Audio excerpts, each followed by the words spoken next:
from one laptop to another. Hopefully you can now see the full screen and you can see all the slides and you can hear me okay. That'd be grand.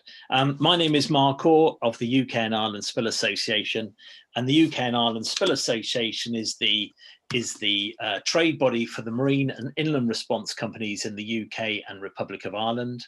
And we represent contractors, manufacturers and consultants who work in the industry.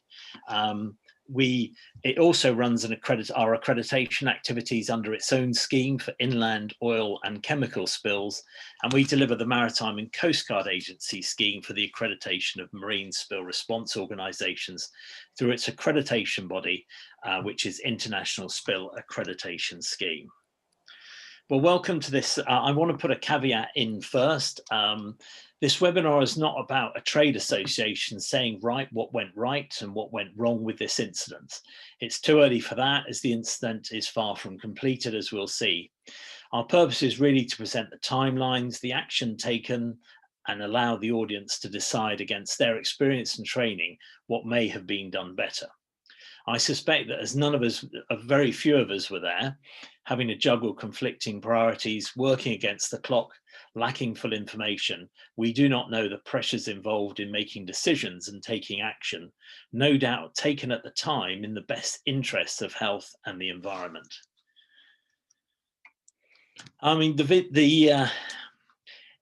in some ways, there's still there's a lot of the story to be told with this particular incident, and no doubt we'll be doing more webinars on this. But as spill responders, we would probably ask, just why did this happen? So let's just reflect back on the vessel itself. It's a very modern, well-designed, state-of-the-art Cape-sized bulk carrier. It was delivered in May 2007.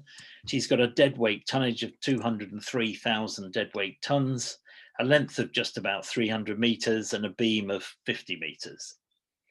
She was owned by Wakashio Maritime, and this becomes quite important in the investigations. She's owned by Wakashio Maritime, an associate company of Nagasaki Shipping, but was operated by Mitsui OSK Lines, and she was registered in Panama.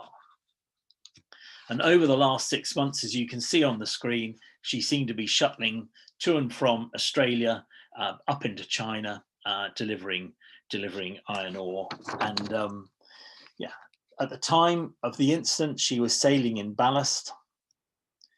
She was sailing in ballast, having departed from China on the 4th of July. She stopped in Singapore and was due to reach Tubarão, Brazil on the 13th of August. She entered the Indian Ocean on the 16th of July. She adjusted her course on the 21st of July at 0200 hours, and she entered Mauritius international waters on the 23rd of July at 23:42 hours. And then she struck the reef about a mile offshore on the south coast of Mauritius on the 25th of July at 19:15 hours. There she is. There appears to have been no reduction in speed or change of heading prior to the impact with the reef. So first questions to be asked: why did the vessel change course to pass so close to the island in daylight in moderate seas and not route further south? What contact was there between the vessel and the shore during the last 36 hours when she was so obviously off track and in Mauritian waters? And who authorized various course changes as she approached the shallow waters by the island, and why? Some of these have been answered. Some of these have been answered, but we'll come on to some of those answers a little later. So what was the initial reaction after that?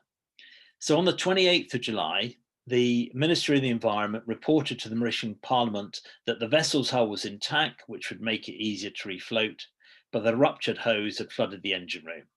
The crew remained on board, and Smith Salvage and local contractor Solero had been appointed to handle the incident. And he also stated that my ministry, in line with the National Oil Spill Contingency Plan, has already established contact with authorities in Reunion via the French Embassy for support as part of their maritime pollution plan, whenever the need arises. But it is to be noted that such a request is triggered in the event of a major spill of the order of 10 metric tons and above, but of course that had not occurred. But in terms of pollution risk, the minister stated that although the vessel was not carrying any cargo, it had 3,894 tons of low sulfur fuel oil on board, 207 tons of diesel and 90 tons of lubricant oil. There was no sign of oil spill response or of an oil spillage, but traces of hydrocarbon had been found on algae over a meter for approximately 300 meters. And these are believed to have come from the engine room.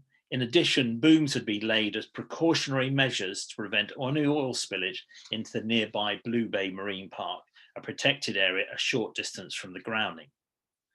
The minister also said that Smith Salvage, working with the local ships agents and logistics provider Solero, had been appointed to refloat the vessel and contain and manage any pollution. And he also mentioned that 2 tugs would be involved in the operation, one of which was coming from South Africa and the other from Singapore. And the latter would carry spill response equipment and was expected on site on the 29th. A larger Coast Guard vessel arrived on the scene on the 29th of July. On 31st of July, the tug Stanford Hawk departed the capital city Port Louis on the 31st of July and stayed on station.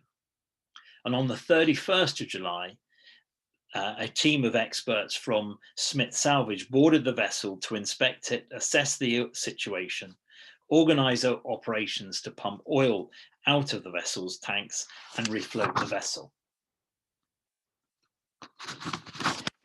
During heavy winds, and there were heavy winds from 3 days after the grounding through to the 1st of August, basically the vessel sat initially bow on, but eventually beam on to the reef, and had sat moving around on the reef and had moved approximately 500 meters along the reef during the strong winds that occurred. Question is, why was the vessel not stabilized? But we'll come to that.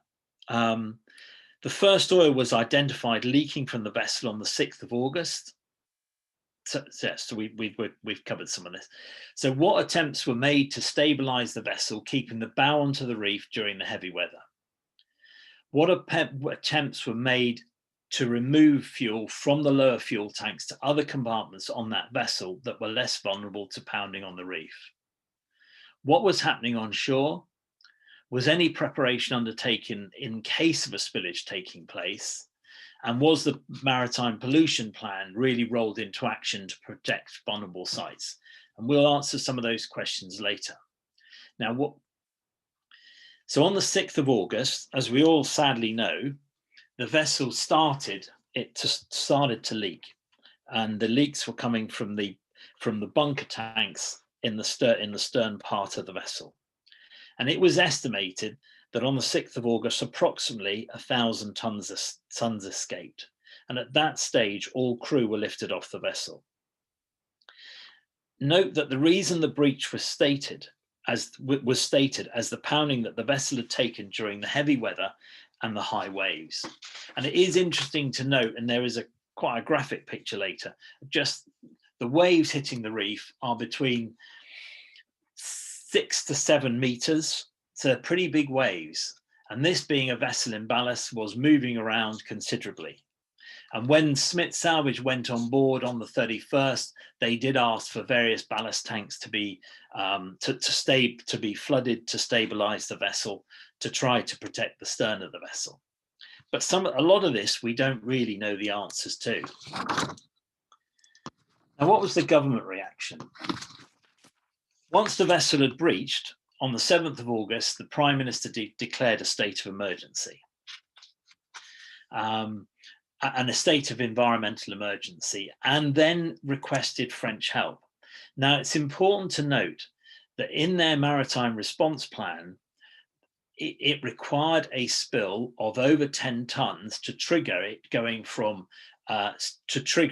going to an environmental emergency, and for a state of emergency to be declared. And up to that point, there hadn't been. And on the 7th of August, spill response equipment and French experts from the naval base in Reunion and the shoreline response stockpile were mobilized and arrived on the island on the 8th. So the environmental issues really start to hit home, and the impact on the environment starts to be very clear, not just to the Mauritian people, of course, who are most adversely affected by this, but also very much to the world's media, the world's press, and of course, all involved in environmental protection across the globe. The spread was quite quick, obviously being wind-driven, and also impacted quite quickly, quite along the shore. On the 8th of August, on the 7th of August, 2 tankers, the Elise and the Trieste Star, departed Port Louis and arrived next to the Wakashio on the 8th of August, as can be seen in this picture below. And note that there are salvage vessels starting to stand by. Oil started being pumped off the Wakashio with the MV Elise alongside, and you can see that here, on the 8th, and continued to the 10th. And if you note, on the Wakashio, there are all sorts of drums and IBCs, which were the crew's attempts and Smith Salvage's attempts to take fuel out of the lower bunker tanks and to put it to storage in the containers. And some of these containers were being moved off the vessel by helicopter, but actually, so attempts were being done with the resources that were available at the time. On the 10th of August, the Prime Minister tells the nation the Wakashio is likely to break up and the worst case scenario is likely to happen, as the boat will fall apart. Oil is spread further as the hull continues to breach. On the 12th of August, Smith Salvage announced that the oil pumping operations were complete. The same day, representatives of the French shoreline cleanup company Le Foc de Pollution were contracted by the ship owner, and they arrived on site. On the 15th of August, according to the Mauritius National Crisis Committee, a crack in cargo hold number 8 to the starboard side of the vessel worsened at 2 p.m. local time on the 15th of August. At around 4:30, a major detachment of the vessel's forward section was observed. And this is what the committee said. It estimated that 90 tons of fuel were further lost from the vessel at the time of the separation. And you can remember this graphic picture, fantastic picture, but it's a very sad story. And the bow section then was taken under tow by Smith Salvage and one of their vessels, I think the Stanford Hawk. On the 16th of August, India sends spill equipment, technical equipment, and a spill response team to assist with the cleanup. And that is the bow section being taken under tow. So by the 15th of August, sorry for that spelling on that slide, we've got the Blue Bay Marine Park starting to be affected, albeit that it was well boomed off and quite well protected. You've got Point de Esnay mangrove area affected, and you've got major effects starting to be seen elsewhere. And on the 24th of August, the bow section was sunk, with the agreement of the owners and with the agreement of the the owners, the ship represented by Nagashiki Shipping.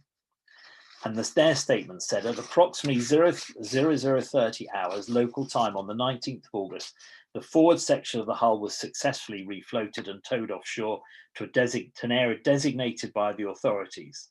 After that, they moved to the sea area designated by the Mauritius authorities to sink the hull and started work at 2100 hours on the 21st. At 1500 hours local time on August the 24th, the first part of the hull was submerged and allowed to sink in the designated sea area of Mauritian territorial waters in accordance with the instructions of the authorities. And those authorities would have been the Mauritian government and the owners of the vessel. And I know that this is an area within dispute. Now, on the 20th, this is slightly going back in the timescale, on the 20th of August, the government sent 3 ecology experts and 1 marine legal experts to Mauritius to support the next phase of the country's response to the oil spill. And we will hear from Dr. Sue Ware from CFAS, which is the UK Centre for Environment, Fisheries and Aquaculture Science in the next presentation. And they arrived on the 19th of August. And their legal expert, I imagine, was involved in the decision of the maritime legal sides of the sinking of the bow. The question is, with the sinking of the bow, what else would you do with it?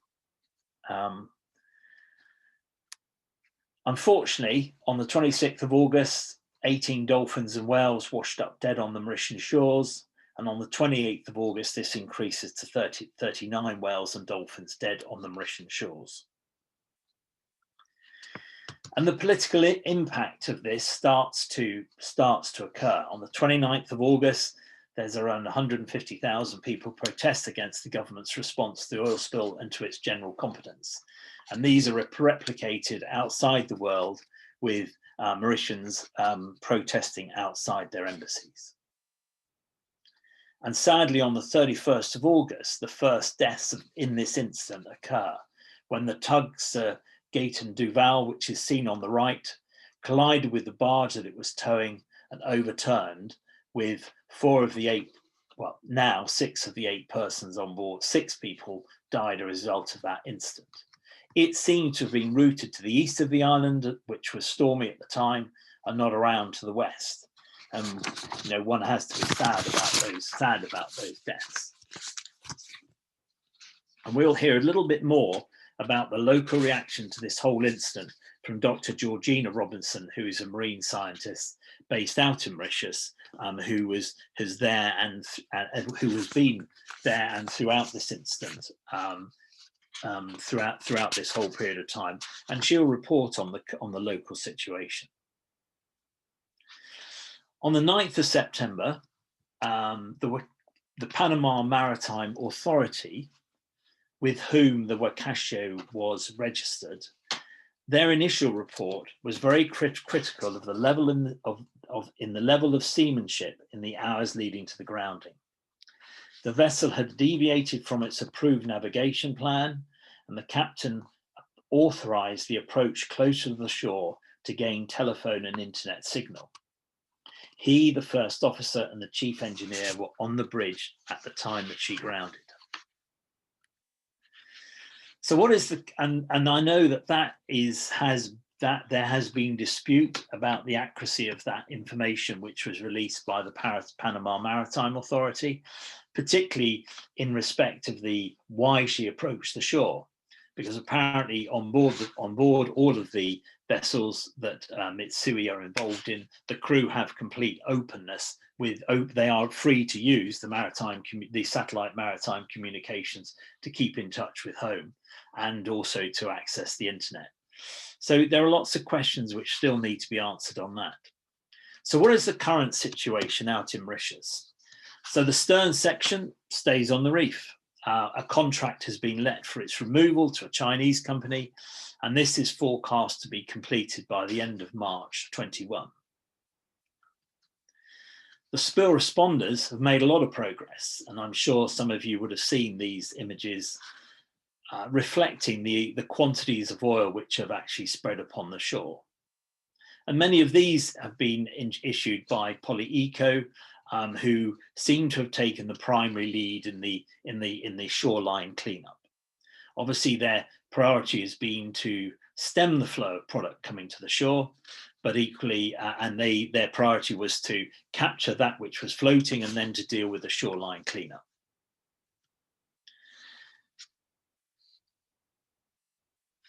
So these are further pictures. And what has been encouraging is just how many people who had lost their livelihoods by not being able to go fishing were then employed by Polyeco to help. And I believe that they've had up to 180 people employed by them at different times to enable them to continue cleaning up the shoreline. And what is commendable is the local response to the whole incident. And they have galvanized themselves into action. And as Georgina will say, there is a lot which the local people have invested in the cleanup of this incident. And these more recent pictures from late September show them, cleaning globules of fuel off the beaches, jet washing, and then jet washing into booms and collecting it, using skimmers to suck up some of this product and dispose of it.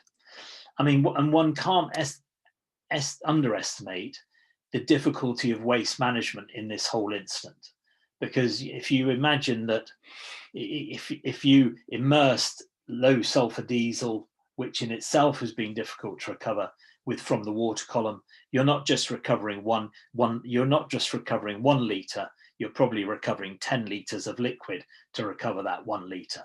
And that the volumes involved in cleaning up this incident, for an island which was ill prepared for it, have been significant. And, some of that has had to be exported. These are pictures from early November, where they were beginning to work further away from the source of the spill.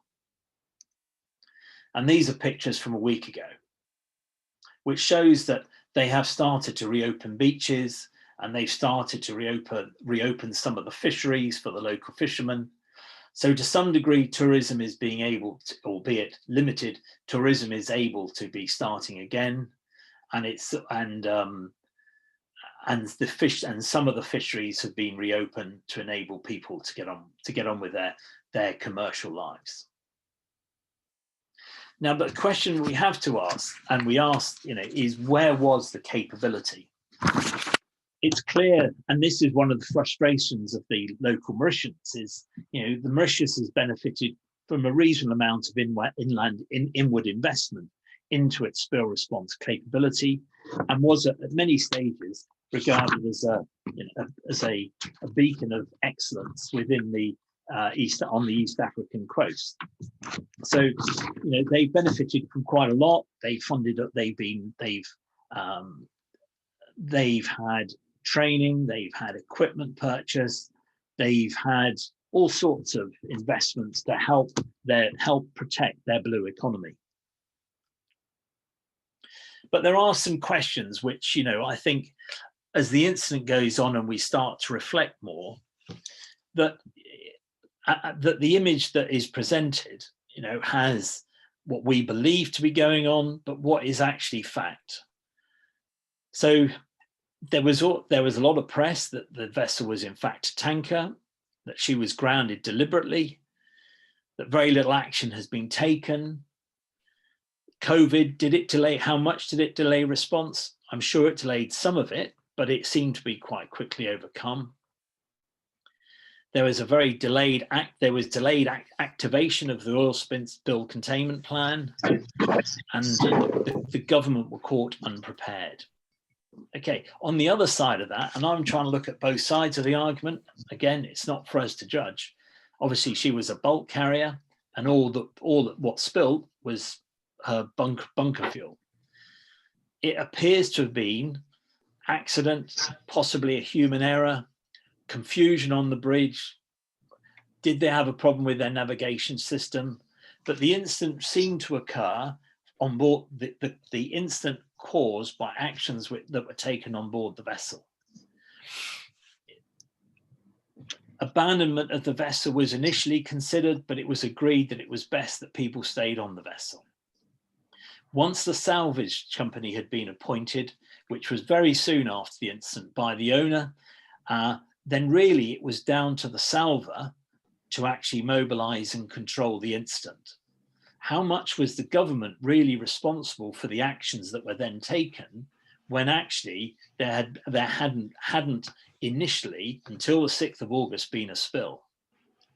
And the salvors were on board the vessel on the 31st of July carrying out an inspection, and they were after that confident that the ship could be salvaged. The ship crew were evacuated after the just after the salvage team. I think they were evacuated on the 1st of August. Oil removal was begun, but then the hull cracks, and that wasn't perhaps as expected, and the oil was lost. Now, this talk of deviation of the route, I mean, one of the slides, the slide is showing the general routes that traffic take. So it wasn't unusual for them to make that course alteration, which they did. In fact, it seems to be the norm. The issue is it then went straight to Mauritius and it didn't go round the bottom of it. So what was the response? Well, the imagination or the belief was they had no booms. The people did all the response. They improvised booms without any organization. No one had ever planned to make booms like this. No equipment was offered or delivered from outside Mauritius. Well, they had booms in Port Louis, which were primarily used to protect Port Louis. The government stockpile were laid closest to the vessel in the sensitive site, whilst also the improvised booms, which the locals contributed to and made, were used elsewhere. And in fact, in a 1986 report, Eric Gunlack suggested that they could use improvised bagasse booms in his Mauritius contingency plan, and this was put into effect. And there was quite considerable equipment delivered from Reunion, India, Greece, and equipment was offered from the United Kingdom, USA, and indeed from OSL Australia. Now, where were the booms deployed? And this slide shows where the booms were deployed. So, what you can't quite see at the bottom is the little red triangles are where skimmers were based. So there was a series of booms placed to protect what could be protected. Bear in mind that the Blue Bay Marine Park was designated by the government as something which really needs to be needs to be protected. So there was deployment, preventative deployment made, and this is some of the other information which is there. And this is another picture of showing where booms were deployed round on the edge of the reef, and you can see the Wakashio in the far distance. And these were particularly to protect. This was the view taken to protect the Blue Bay Marine Park, which it principally did. And I wanted to put this picture in because it just shows how difficult the conditions where you've got strong winds and big waves hitting the reef itself. And you can just imagine the force that was being exerted to the stern section of the vessel once it was stern onto the reef, and with the full length of the vessel being moving or being exposed to this sort of waves. It would have been quite considerable, and it is in some respects no surprise that the vessel started to break up when you see a picture like this and the impact that it was having on the vessel itself. So where are we with the other things? The legal case, well, the captain and first officer were charged with unlawful interference in the operation of the ship, and their actions were likely to endanger its safe navigation. Their bail was refused, and on the 20th of October, they lost a second application for bail, given that the applicant may be charged with a serious offence, and if found guilty, a severe penalty may be imposed on him by the trial court. I'm of the view that the risk to interfere with witnesses and the risk of absconding are real and plausible. And that was a statement from the acting senior district magistrate. And we believe that the case is likely to be heard in January 21. Where are we sitting with compensation? Well, that's going to be a very interesting one to try to resolve and untangle. At the moment, the I've laid out there. Mitsui OSK Lines said that they would spend about a $9.4 million on measures to help Mauritius, including the cleanup of the island's mangrove forests, and contribute to an environmental recovery fund. According to TODA Law Office, Mauritius has ratified the 1976 version, which limits payments to $18.7 million, while Japan has signed the 1996 document, which will give an upper limit of the 7 billion yen, up to 7 billion yen, which will be, 3 times that was ratified under the 1976 version. In addition, the Wakashio is insured by the Japanese P&I Club, and a spokesman for Japan P&I Club said it was trying to make internal estimates for how much the cleanup would cost. Now, they could cover up to as much as $1 billion because it can count on support from more than a dozen ship-owning insurance unions around the world, according to S&P Global Ratings. But this has got some time. This will take time to resolve, and it's not immediate, and it's hard to estimate at this stage what the true costs of the cleanup of the loss of the vessel and the cleanup costs will be, but they must be considerable. So this story is far from over. There's still many questions which remain unanswered. We still don't really know, we don't know why she struck a reef so close to shore and so far off course. We don't know why the vessel was not attended to sooner and her loss in the oil spill possibly prevented. Why was the spill response, and there clearly was some, so disjointed and slow? Well, was that purely because the responsibility was with the salvors and not with the government? We don't know what the bill will be and actually who will pay and how much they'll pay. And we also don't really know how long the marine environment will take to recover. Fortunately for local Mauritians, some normality is returning as spill responders and in conjunction with the government, open more coastal areas for access for tourism and, importantly, for fishing. Right, so that's enough from me. I've just got to find on the gallery Georgina and enable her to talk.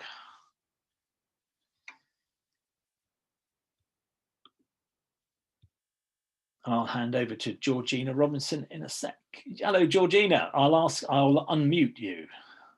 Hi, Mark.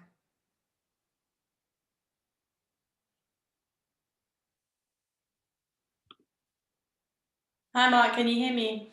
Hang on, I'm just unmuting you, Georgia. Okay.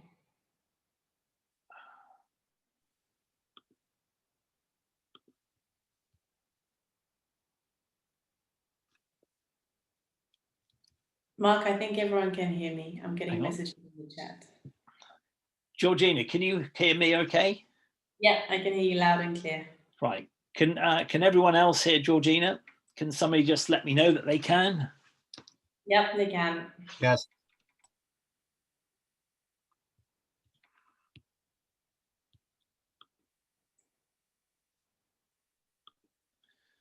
Right. Okay.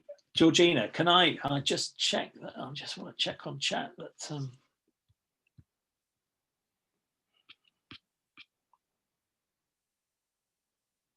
Good. Okay. I think we can hear Georgina. Okay. Right. Okay, Georgina. Well, it's nice to see you. Thank you very much indeed for joining us this afternoon. And I think, there's a few things which would be great to know from you. At the time, what brings you to be in Mauritius? So I am actually a marine scientist working for the Scottish Association for Marine Science, who are based in Oban in Scotland.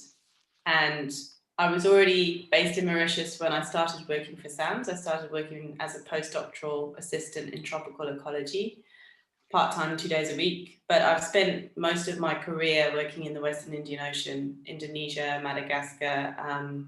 I did my PhD in South Africa. So I was working for SAMS doing different marine research projects in the Western Indian Ocean. And then this year I was awarded a fellowship from UK Research and Innovation So I plan to be based here for the first part of the research, and obviously things have been delayed with COVID and the oil spill and blacklisting and all the issues that Mauritius seems to be plagued with this year. I mean, when this occurred, it was obviously quite a big deal for the local Mauritian people. But what happened when the ship actually landed on the reef and there was no spillage? What was the reaction? What in the media, and what was the reaction from the local people? For us, it was all quite incredible. Obviously, there was a lot of photos circulating on social media. You know, people were standing on the beaches of Point Desny, and this huge ship was aground, and everybody could see the risks involved. And it's not the first time that a ship has been wrecked there. You know, it's a well-known spot for shipwrecks. Then people mobilized very quickly before the ship started to leak, because it was obvious, you know, what could happen. The government's response was to ban people from accessing any of the coastal zone. So did that mean that people couldn't actually start putting anything out there, or did you see evidence of booms being deployed or stuff like that? That advice and legislation was largely ignored. Basically, the local population very, very quickly mobilized. Originally, it was driven by the NGO sector, was hugely important. Also the private sector, the hotel sector. The pictures that you're looking at now with the boom production, this was later on a site that I volunteered. I think it was the 14th of August. And this was based at Anahita, which is close to the spill, but all of the East Coast islands and hotels organised boom production over a couple of days. This was very, you know, towards the end of when they'd almost finished pumping. When we were there that day, we heard that the last few hundred litres had been now pumped, and production kind of stopped the next day. But very rapidly, boom production was organised at 4 main sites around Mauritius, even in the centre of the island at Bagatelle Mall of Mauritius, which is our biggest shopping mall. The whole car park was taken over and filled with sugarcane straw and bottles and sacks.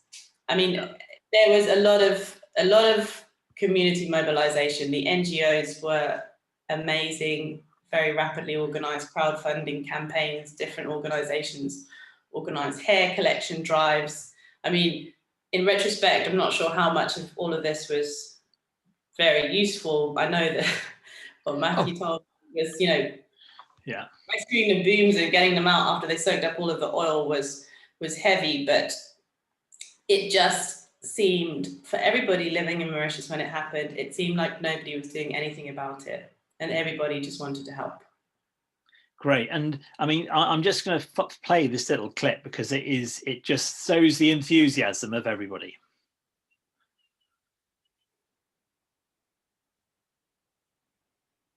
Hopefully you can hear the sound.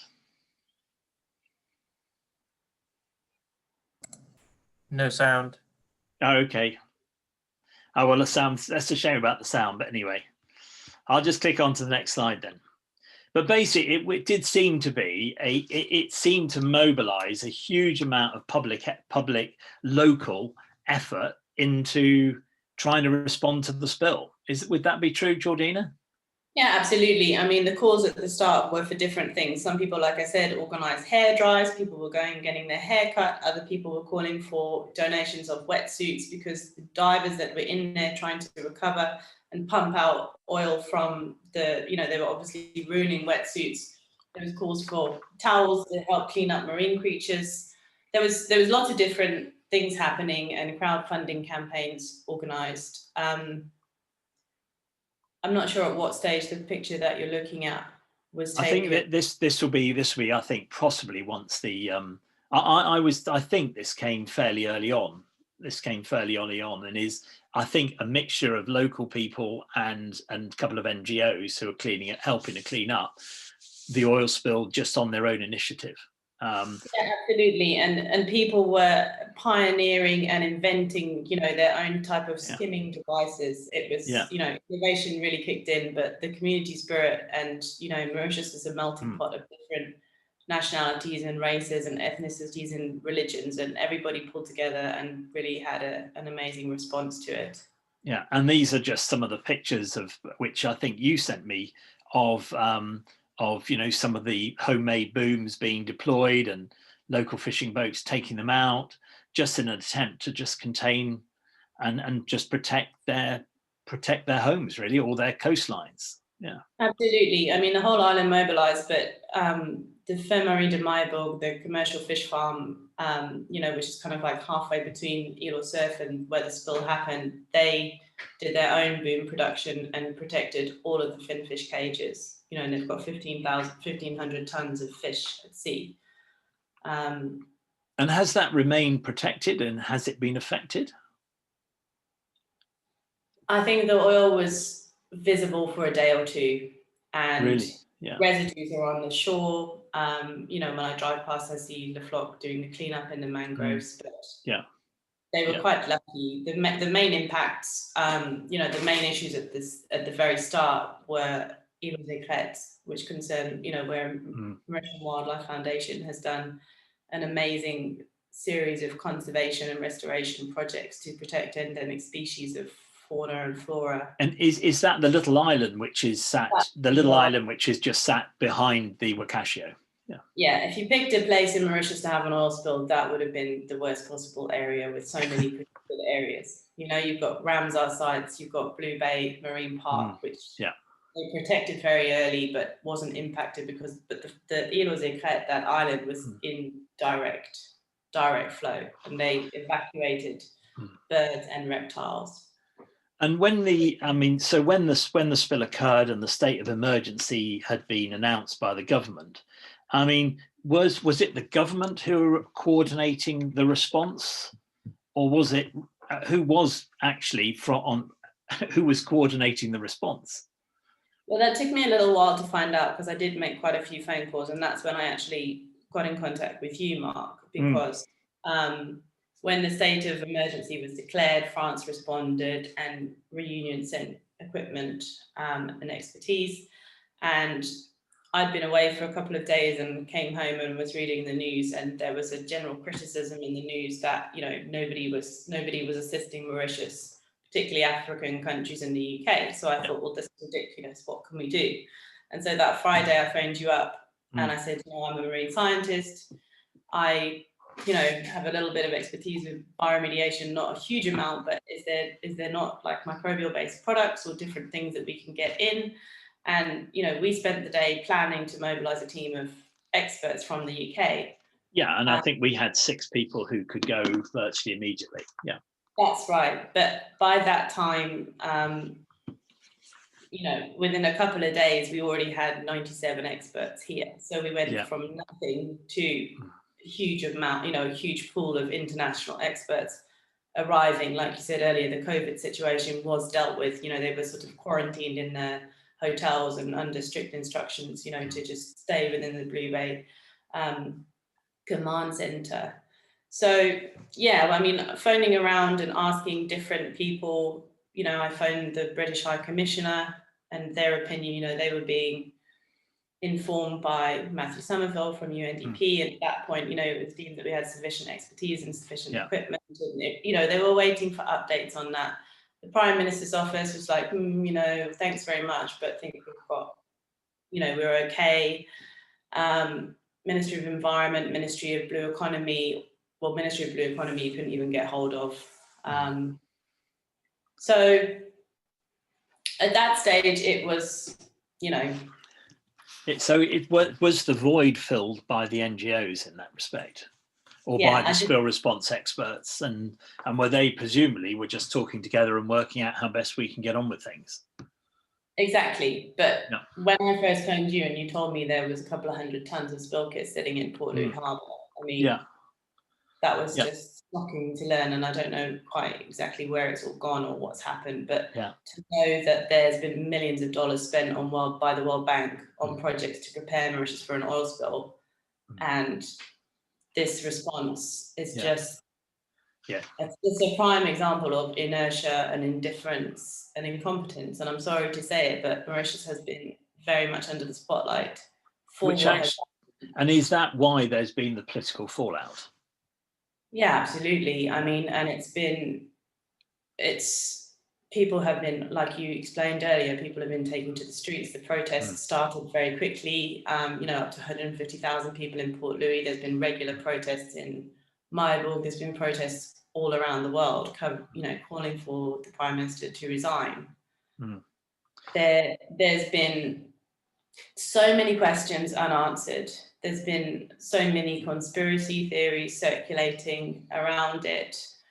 I'm not going to go into all of them, not necessarily conspiracy theories, but different things that were reported in the news at the time. Within a couple of days of the ship grounding, some of the news sites were reporting, that drugs were flooding the island, that the rehabilitation centres couldn't cope and supply had gone up and the prices had dropped and there was lots of different reports, anecdotal reports from the community saying they were seeing little ships running in. You don't know what's true and what's not true. No, I don't, and I don't think we're really looking at the incident itself. And I think it's very interesting. Within any spill incident, you expect you do need a reasonably strong command and control structure. And it did appear from the outside that wasn't necessarily evident to start with, and that it was the NGOs and some of the specialists who came in who seemed to provide that leadership and perhaps put them in an awkward position in that they weren't there to drive the operations forward. It would be, you would have expected perhaps the government to be leading on that. Yeah. When the second incident, the Sudagatan tug, which happens literally opposite, just offshore from where I live. That was actually the day I planned to go down to meet Matthew at the UNDP, at the Blue Bay Command Centre, and it was just fortuitous that it was that day because everybody where I live was in a panic, about potential oil spills and leaking here. But the mobilisation was immediate. There was helicopters, search and rescue up and down. All the Coast Guard vessels were en suite, and the plan was then activated. But why none of that happened beforehand, even when the ship entered the EEZ? Yes, I think the issue there was the ship wouldn't respond to their calls. There is apparently recording of calls coming in for the Mauritius Coast Guard, but them not being answered. But once the spill response operation kicked into action, from your perspective, has it been quite effective? Yeah, I think in terms of environmental impact, it's probably better that we let the experts from CFAS respond on that. In terms of the cleanup that's gone on, like I said, there was a lot of willingness. Mauritian Wildlife Foundation, was also talking to these different companies about these different products. And, there was oil spill Eater 2, and there was a bacterial-based product from Blue Planet Labs.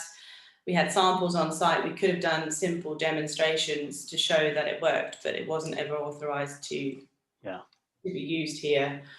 And then everything changed, and Le Floch was put in charge of the cleanup, and then it was, then a coordinated response, and volunteers weren't going to be involved. So from that point, it was deemed that that's the last day of the boom production, and everything then got taken over. And so in that stage, at that stage, there was a sort of command structure to the response. Yeah, about 2 weeks after. 2 weeks after the first grounding, it became quite coordinated.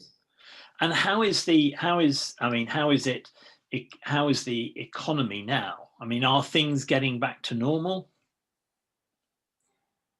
Mauritius has had a lot of issues this year. Obviously, we shut our borders early.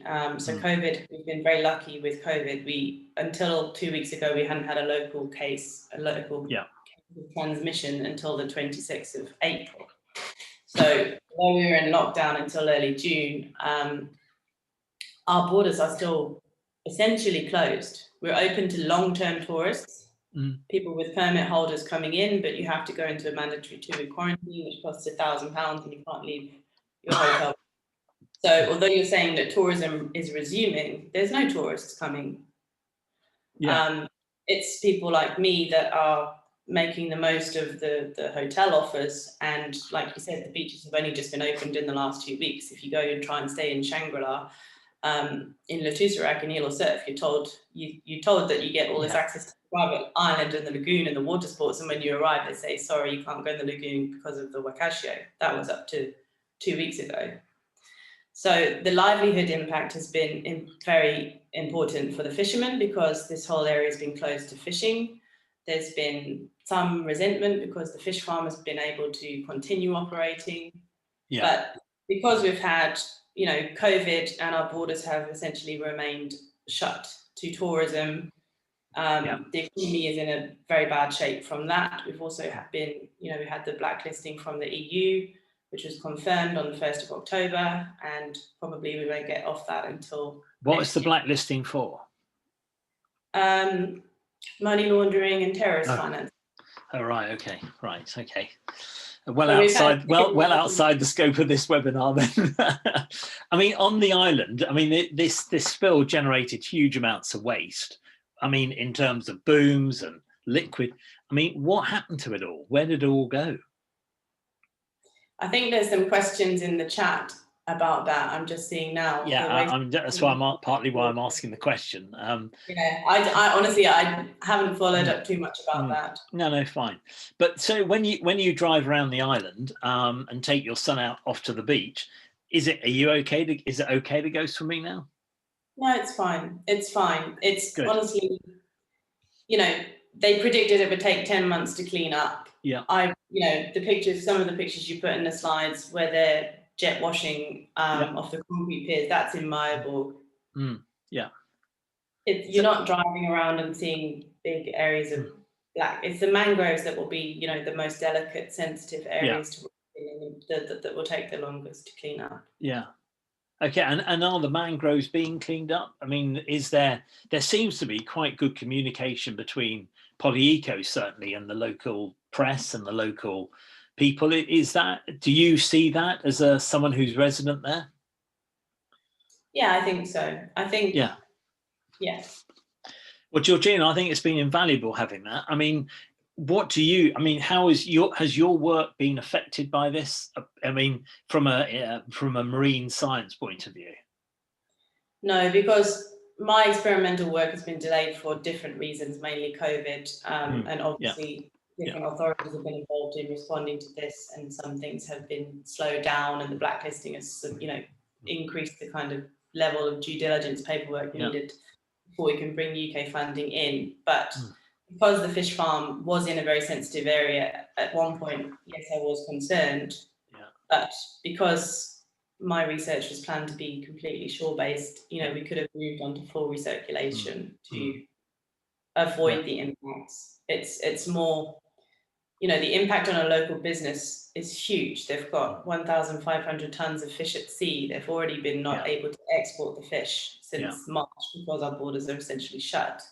And they can't get the product out. So anything like this that, further impacts on tourism or further impacts on aquaculture for private sector makes it very difficult. Massive, as well as the local impact on not just fishermen, but people in the area were really affected by it. Children getting serious headaches and breathing in the fumes, and people not being able to just, sell food in street stalls and cafes.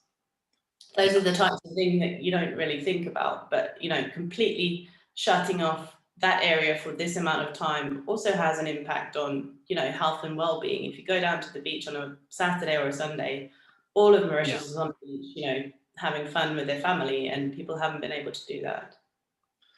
Georgina, I think your insight is really useful. I know you have a young son, and I'm sure the time distance is considerable. So it's probably, probably your bribery and corruption or neighbour who's looking after him is probably their patience be wearing out. But thank you very much indeed, Georgina, for that input, and good luck in your research, and thank you for your time today. So Georgina, thank you very much indeed. Pleasure. I'd like to introduce Dr. Sue Ware. Sue Ware works for CFAS, and she was one of those who were deployed out to Mauritius. She's a marine scientist. She was the CFAS monitoring group manager, and she's also the premium monitoring coordination cell chair, and has had 16 years with CFAS. you've seen her CV on the line.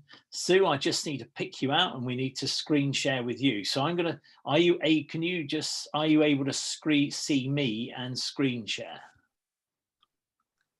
Yes, I can see you at the moment. I'll try and do the screen. Okay, so I will stop my screen sharing, which should enable you to screen share. But Sue, thank you very much for your time, and we look forward to hearing what you have to say. And would you mind taking a few questions at the end? Yes, absolutely. It's saying that the host has disabled part. No, try now. Sorry, yeah, you're quite right. You're quite right. Sorry, it was stopping a journalist jumping in and trying to screen share or something like that. Sorry about that. No, absolutely. Yeah, it looks like it's going now. Well done. If you just put it, go into try and put it into presentation mode. How's that? That's fantastic, Sue. I'll mute myself and enable you to crack on. Okay, brilliant. Okay, well, thanks first of all for inviting me to take part in this webinar. It's been really interesting to kind of hear about what's been going on a little bit more widely. Just to sort of introduce myself and the role that myself and my sort of fellow colleagues played in this incident. So CFAS is the Centre for Environment, Fisheries and Aquaculture Science, as Mark mentioned, and we're an executive agency of DEFRA, and we're basically the provision of scientific expertise around the marine and freshwater topics.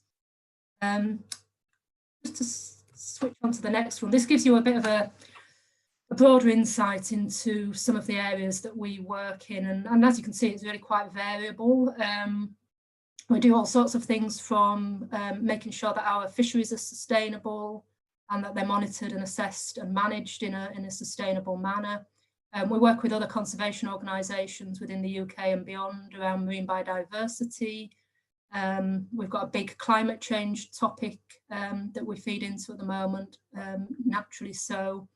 So it's really quite varied. I mean, you can see just from the little diagram there, just how broad our sort of areas of expertise are. But one of them that I've circled there in this slide is specifically around emergency response. And that's where I guess my role in CFAS, I've got quite a varied role in CFAS in terms of, my day-to-day. I am the monitoring group manager, so we look at all sorts of things from domestic monitoring strategies to sort of more global outreach as part of some of our overseas programs. But it's not very recent anymore. It's certainly a couple of years in, probably more actually. I took on the premium monitoring coordination chair role, and I'll just sort of touch on kind of what that entails. So I'm guessing most people are familiar with the premium guidelines. So these are the pollution response in emergencies, marine impact assessment and monitoring guidelines, essentially. They've fairly recently been updated. I think the last update was in 2018. So this was updated just to bring it a little bit more in line with kind of current practice, current best practice, but also to, it's kind of in an attempt to perhaps make it a bit less UK centric and enable us to apply some of the basic principles in a more of a sort of global setting. And I think one of the lessons that we've learned from this most recent incident in Mauritius is that there's still a little bit of a way to go in terms of updating those guidelines and perhaps making them a little bit more globally relevant. So I'm not going to labour the sort of point here around the actual incident. Mark's done a really good job of just setting the scene, and I think you certainly got a flavour of it from the previous webinar. But yeah, as we know, it was an almost 300-metre long bulk carrier grounded on the 25th of July, approximately 1.5 kilometres off Point Desney. Yeah, again, cutting through a lot of the sort of speculation and in the absence of communications, a lot of people do speculate, and there's quite a lot of misinformation that ends up going around. It wasn't a tanker, it was a bulk carrier. And of the 4,000 tonnes of fuel oil that were on board at the time of grounding, a substantial amount of that was successfully removed from the wreck before it made its way into the environment. So how did we end up in Mauritius? Well, that's a very good question. It kind of came about really quite rapidly, as emergency response things tend to do. So we were kind of summoned, I suppose, for want of a better word, in response to a request from the Mauritius government, and they appealed for international assistance. From a UK perspective, initially the NCA began looking into how we might respond and perhaps provide pieces of equipment, you know, to aid the response and the cleanup efforts primarily. But it was recognised quite early on that it was perhaps not equipment that was most in need. It was actually boots on ground and expertise to help at that stage. More around the impact assessment and monitoring, and perhaps less so in terms of the immediate cleanup operation. So we were mobilised with the support of UK aid, and it was kind of, our sort of mobilisation was coordinated by DEFRA, the FCDO, and the British High Commission out in Mauritius at the time. And in terms of provision of expertise, there was myself and two colleagues who you can see there in our very attractive PPE.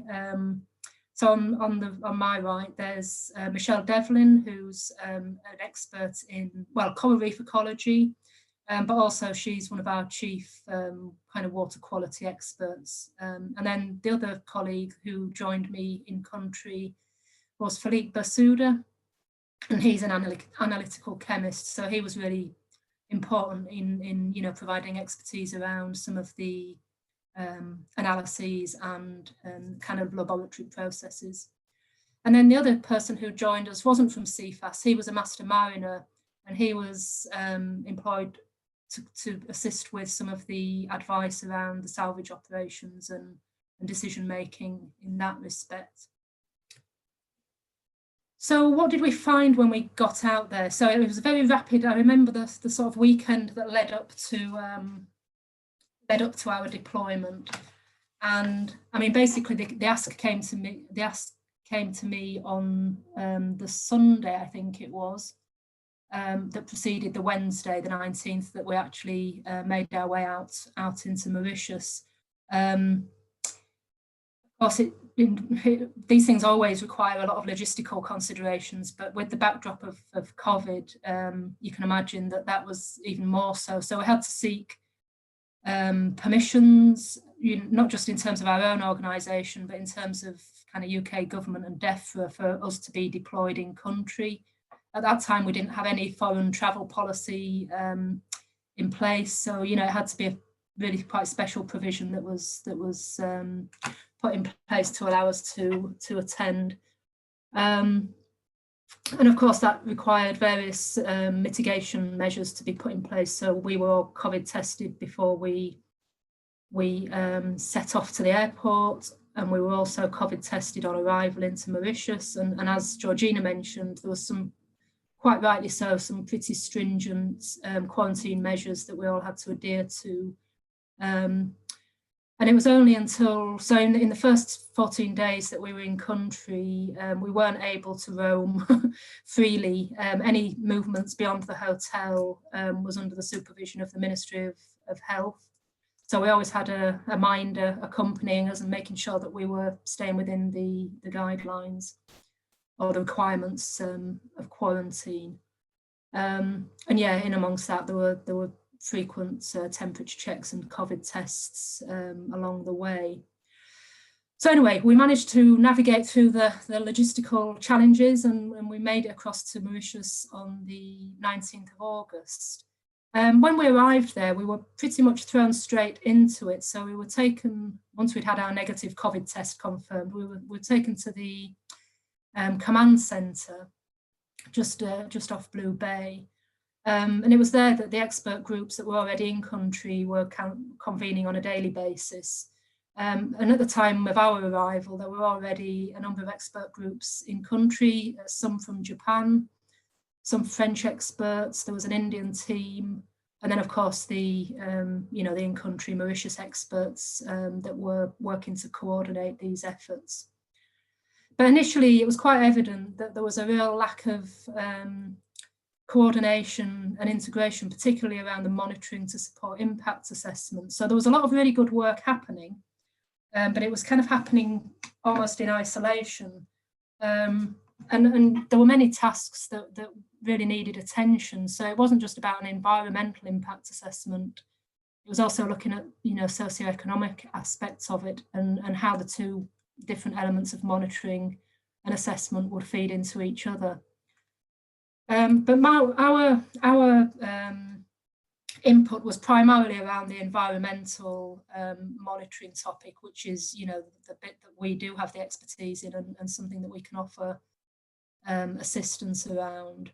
One of the initial things that my colleague Philippe was engaged in was working with the National Environment Laboratory out in Mauritius to sort of take stock of what oil samples had been collected and, providing advice on, best practice and standards around how they should be analysed and how those results of analysis should be interpreted. At the time that we arrived there were a number of samples available for analysis, and these comprised 4 lubricant samples, and then there were also 5 samples of spilled oil, which were taken from the water surface, and also 5 samples of spilled oil that were taken from the coastal sediments. And then most recently, the bunker samples have been made available, and they're currently undergoing analysis as well. So we're continuing to work with NEL out in Mauritius to, just provide a little bit of support around making sure that the necessary analyses are done and that the results are interpreted in the right way. In terms of the environmental monitoring plan, the sort of main area that we were initially engaged in was exactly that. It was to put together, bring all together the monitoring efforts that were already underway and doing really quite well, but bring it into a more integrated and coordinated programme for the longer term. And the programme needed to inform a scientifically robust assessment of the environmental impact of the spill, allow monitoring of the recovery of the local ecosystems in the sort of short to medium term, but also in that sort of longer term trajectory as well. And then again, in the sort of longer term, provide a framework for ongoing integrated monitoring that will track progress of the ecosystem towards improved environmental status.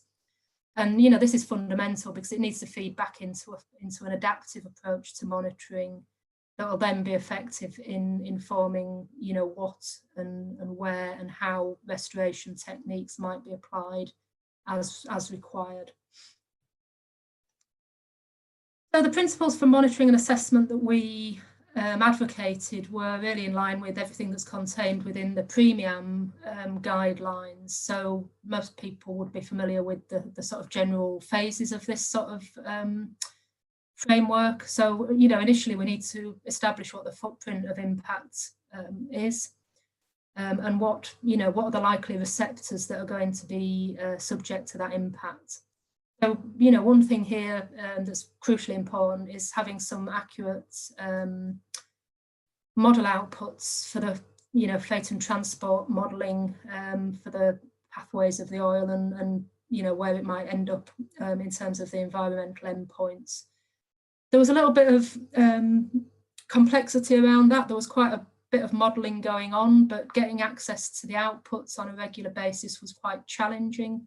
It was being looked after on behalf of Mauritius by an external contractor, and they were doing, a brilliant job in doing the daily updates and providing those, but it was just sometimes quite difficult to access those outputs via the channels that we had available to us in country. So we did have a good idea of the footprint of impact, and of course, the cleanup operations had been underway for quite a while by that time. So there was obviously, there were observations of where the oil had made landfall. support those model predictions or validate them at least. We also had to seek out, you know, the kind of up-to-date maps in terms of distributions of habitats that we might be interested in terms of impact assessment. So these were subtidal and coastal. And there's quite a bit of resource there available to allow us to cross-reference the footprint of impact with the distribution of those receptors so that we could come up with a well-informed monitoring strategy. And the kind of main areas of monitoring that we focused on, there were three themes. There was the ecology and ecosystem. So these were components such as the coral reefs, the mangrove areas on the coast, seagrass areas, species, and, you know, other ecosystem components. So perhaps things like fish communities and the benthic communities in and around the footprint of impact. We also included environmental quality, naturally so. So this is looking at contaminant levels and what the subsequent impacts of those contaminant levels might be. So, you know, we were looking at things like ecotoxicology studies and biological effect studies further down the line. And then equally importantly, if not more so, was the fisheries and food safety element.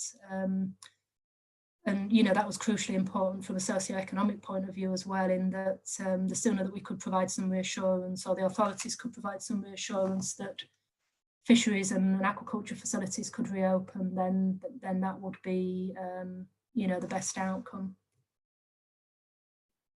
I've kind of touched on this a little bit. The ecological monitoring elements were, yeah, ecology and ecosystem, water quality elements. Well, it was not environmental quality elements, included the water, sediments, but also associated biota, and then the fisheries and food safety element as well. In terms of what we were sort of seeing immediately, there were various impacts that we were, or the sort of collaborative group were focusing on. And one of these was the physical impact. So, you know, the impact that had actually happened at the casualty site itself, but also some of the physical impacts that we were seeing associated with some of the booms that had been deployed. Now, the booms were deployed using a kind of environmentally sensitive consideration. So they were classed as, you know, environmental anchorages. They were placed individually by divers to avoid areas that, you know, were of particular sensitivity to those anchor points. And then, of course, the casualty side, that the stern section remains in place. So there's still concerns around, you know, what the footprint of that physical impact will ultimately be. The other impact, of course, that was of concern was the oil contamination. So, as I said, there was a lot of work going on around fate and transport modelling, not just to predict the, you know, the visible footprint of impact, but also the sort of wider ranging,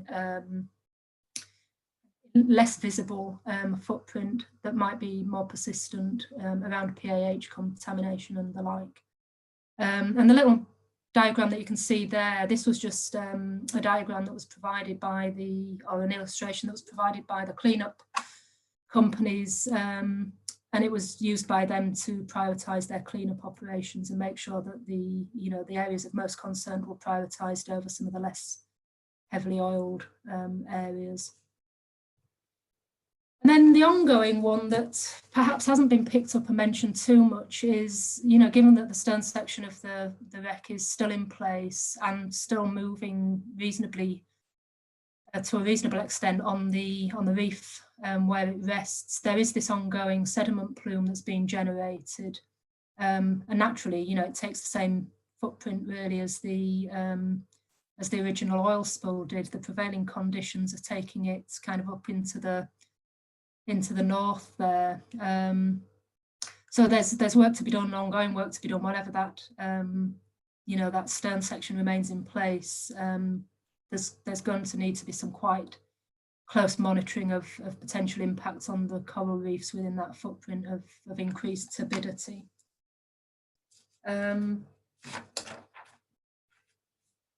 So just to sort of touch on initial findings. So, I mean, preliminary findings were that there weren't there was no real concern or particular concern over some of the subtidal habitats. Initial monitoring of the coral reefs in Blue Bay and also out towards the Îlot Aigret and in that sort of lagoon area indicated that the corals, in terms of the oil spill, the oil contamination had been relatively unimpacted. But the main concerns for the coral reefs are the physical impacts and also the ongoing impacts of the sediment plume. Whenever there's an effect of, decreased light attenuation in those areas, then it's got real significant potential for impacting on the coral reefs. And, just right now, actually, the coral reefs go through their major sort of spawning event. So, we do really have to be quite concerned about what effects that sediment plume might have on the subsequent recruitment and recruitment and reproduction potential for those coral reef areas. So that's one that's going to need more longer term watching and monitoring. And then, of course, the mangrove areas, as Georgina mentioned earlier, they present all sorts of challenges, not just in terms of cleanup, but in terms of recovery. They're very low energy areas by virtue of, it's a low energy area that actually facilitates the development of a mangrove, quite deep mud habitats. If anybody's ever tried to access a mangrove, you'll know that it's really, really difficult. It's they're very complex environments. And one of the main the main components of a mangrove system is the stability and, the stability of the mud environment within which they sit. So, in considering what options you might undertake for cleanup, you have to be thinking about the absolutely most sensitive options so that you're not impacting on the integrity of the layering of the mud and the processes that are essentially essential for keeping those mangrove areas healthy and alive. So that did present a significant challenge. In terms of the environmental quality monitoring, so this was an area that we worked with NEL, the National Environment Laboratory, on. They had been really proactive. So once it became apparent that there was going to be a spill event, they went out and did some quite extensive coastal monitoring. So they were collecting water and sediment samples from 27 sites along that coastal area from Blue Bay right up into the north there. And they continued that monitoring on a weekly basis. So that sample collection continued on, I think it was a daily basis to begin with, and then a weekly basis further down the line. And they were collecting samples primarily for oil and grease, but also for dissolved oxygen as well. And we were able to work with them to, work through those analyses and present them as a series of heat maps so that we could track where the sort of most heavily contaminated areas were, but also, how quickly they were recovering in accordance with the cleanup operations as well. And then in terms of the fisheries and food safety elements,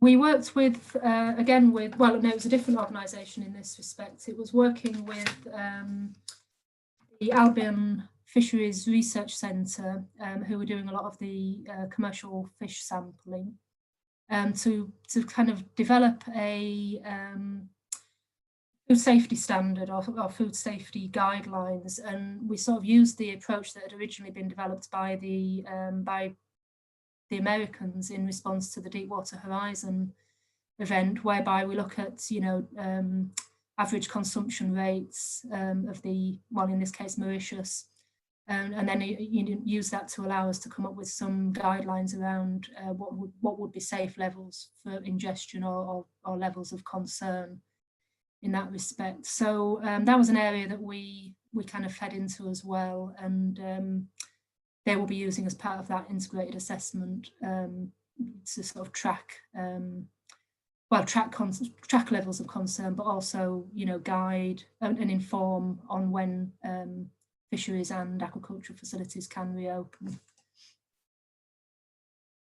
So in the kind of longer term, in terms of a longer term forward look, we're continuing to be engaged with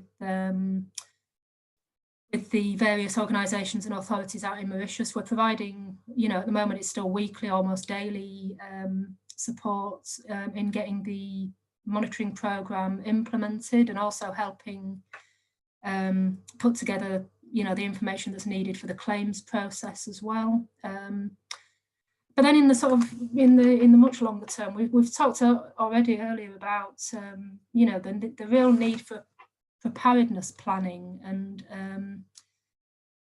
as is always the case with these things, you know, it's fine to have a lot of these procedures and protocols and guidance documents put down in paper, but without, you know, conducting exercises and having some sort of element of practice before the event inevitably happens is absolutely crucial. And I think that's kind of one lesson learned that we've certainly come to from this this most recent incident in Mauritius. All of the plans were in place, and you know, they on paper knew what did need to happen, but very little of those plans had been practiced and you know, through exercises to enable them to immediately, you know who they should be talking with, who was taking responsibilities for the various aspects of response, and then, you know, make sure that it was all implemented in a streamlined and an effective manner. So if there is anything that we can do in the much longer term, I think there's certainly a little bit more work that we could support around, yeah, that risk assessment and preparedness planning, not only for Mauritius perhaps, but also other small island developing states and comparable coastal states as well. And I think that brings me to the end of my slides there. But yeah, I was going to say, and I've lost time now, but I was going to say, if people did have questions as I went along, feel free to butt in, but I've got to the end now. I think you're on mute, Mark. I'm on mute. Yeah, that's. I'm not. I hopefully am not on mute now. I was just being polite. Have you fed that feedback into IPECA and other bodies like that? The stuff that you've learned from this incident, because I mean, it's a real incident. You're on the ground. You've seen what went on. Have you? Because I mean, they. You know, IPECA have recently introduced some good practice guidelines on oil spill monitoring and sampling. Is that something that you would feed into as CFAS? Yeah, we'd absolutely be keen to do that. As of yet, we haven't, in honesty. Yep. But yeah, we'd be absolutely. I mean, the one thing that we've ourselves learned, it's been quite useful for us also, you know, myself, to just have. I mean, it was a massive learning curve. That was probably the biggest incident that I, since I've taken on the premium role, have had to respond to.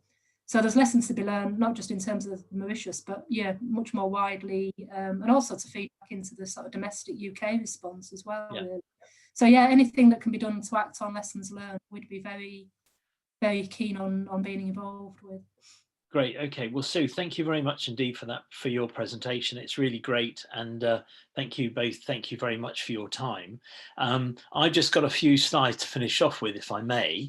So I'm going to try and share my screen again. That's fraught with difficulty, isn't it? Yeah. Okay. Move on from that.